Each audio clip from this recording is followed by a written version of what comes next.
Halo semuanya, balik lagi bersama gua di channel Rakis Film. Lagi-lagi film Natal yaitu Home Alone dibuat kembali setelah sebelumnya ada Home Alone 5 dengan judul Home Alone Christmas Haze kalau nggak salah ya. Dan tentunya mendapatkan rating yang anjlok.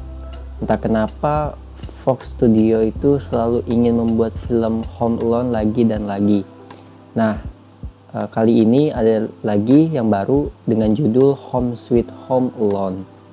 Tanpa basa-basi, ini dia review film Home Sweet Home Alone.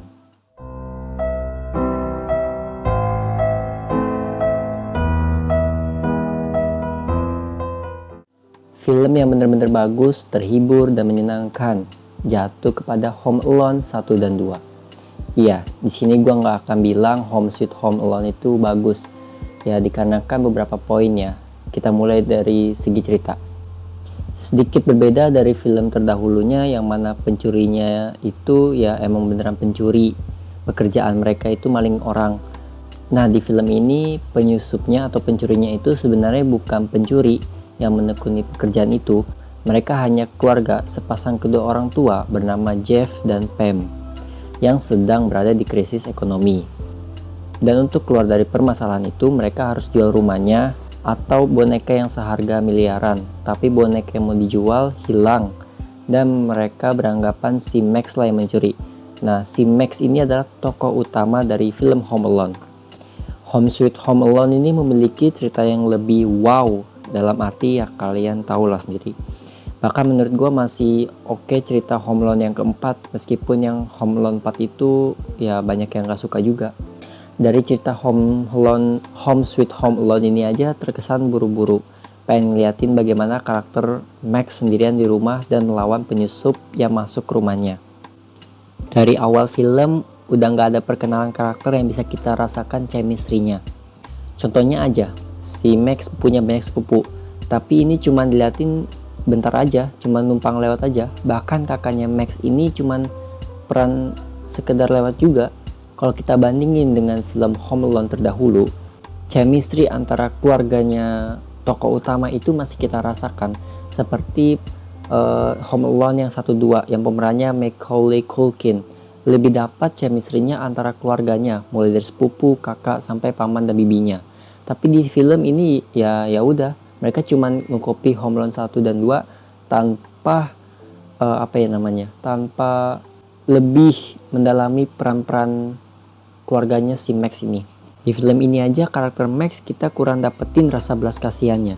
Kalau film yang Home Alone 1-2 itu kita bisa ngerti kasihan si Kevin sampai dia dibenci sama keluarganya sendiri. Nah, di Home Sweet Home Alone ini nggak kelihatan mereka ngebenci karakter Max. Tiba-tiba aja si Max mau keluarganya menghilang kayak Home Alone 1 dan 2. Bahkan di ending pertemuan karakter ibu Max dan si Max itu sendiri di akhir film itu terkesan ya udah aja mereka itu ketemu, nggak ada haru-harunya gitu.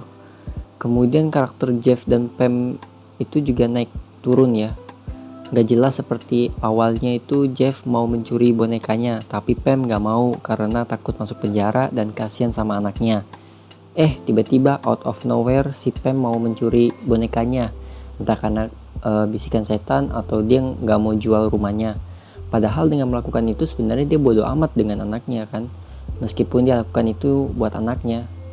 Nah, kemudian Home Sweet Home Alone ini juga mau nunjukin kita lebih ke film keluarganya itu ya, seperti yang gue bilang di awal, semuanya tentang keluarga. Tapi disinilah jeleknya film ini, mereka mencoba membuat formula baru dan berbeda, tapi hasilnya gagal total. Konflik yang diberikan aja terkesan biasa, yang sebenarnya bisa langsung diselesaikan di pertengahan film. Di akhir konflik ini diceritakan kalau Max sebenarnya nggak ngambil bonekanya, melainkan keponakan Jeff yang ngambil. Jadi cuman kesalahpahaman aja. Padahal mereka bisa aja langsung tanya baik-baik si Max ambil bonekanya atau enggak. Lalu konsisten cerita di akhir film juga pelin-pelan. Keluarga Jeff bilang kalau yang membuat rumah itu terasa seperti rumah ya karena keluarga, bukan rumahnya. Dengan kata lain, ya mereka tetap mau jual rumah itu kan, karena rumah sebenarnya keluarga, bukan tempat tinggal. Tapi akhirnya nggak jual juga rumahnya. Itulah yang membuat film ini Itulah yang membuat film ini dari segi cerita itu kurang pondasi, mulai terburu-buru, nggak ada pengenalan karakter yang lebih sehingga chemistry nggak dirasakan. Kalau mau bicarain kelebihannya ya buat gue cuman original soundtracknya aja yang buat gue nostalgia ya, sama cameo karakter Bass McAllister. Meskipun di sini disebutnya cuma McAllister aja, nggak ada nama depannya. Dan juga ada referensi film terdahulu yaitu penyebutan nama Kevin, sampai kejadian Kevin ditinggal di rumah sendirian 2 kali, seperti yang terjadi di Home Alone 1 sama 2. Kalau soal jokesnya masih oke lah buat gua, meskipun di beberapa scene itu cringe banget. Terakhir ya adegan trapnya itu masih bisa buat kita terhibur, meskipun nggak se-wow Home Alone dulu. Kesimpulannya film ini ranking terbawah dari film Home Alone ya. Masih bagusan Home Alone 4 buat gua malah. Buat kalian yang cuma mau menikmati filmnya tanpa melihat Home Alone 1 2 mungkin masih bisa. Tapi kalau dibandingin sama Home Alone 1 2, beban hidup. Jadi nilai yang gue berikan itu 4/10. 2 buat soundtracknya, 2 lagi buat cameo McAllister.